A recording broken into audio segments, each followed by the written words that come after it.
अक्सर लोग कहते हैं कि हमारी सोलर ट्यूबवेल का पानी का प्रेशर बहुत कम है, इसको बढ़ाने के लिए हम क्या सेटिंग करें। तो ये आज की वीडियो उन लोगों के लिए ख़ास तौर पर लेकर आया हूँ। ये पार्ट 1 है, पार्ट 2 के लिए चैनल को सब्सक्राइब कर लें। अस्सलाम वालेकुम यार, आप लोग ना हमें कॉल करते हो बार बार इसकी सेटिंग्स के लिए। यार बड़ी आसान सेटिंग है, प्रोग्राम प्रेस करना है, इसके बाद आपने जाना जनाब PB में डाटा इंटर, PB04 पे जाना है, डाटा इंटर।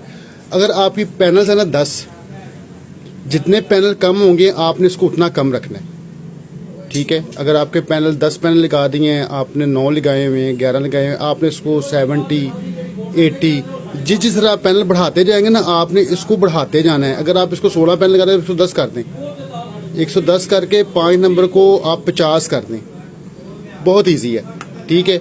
या इसको आपने 50 रख लेना है, दूसरे को आप एडजस्ट करना है PB04 को।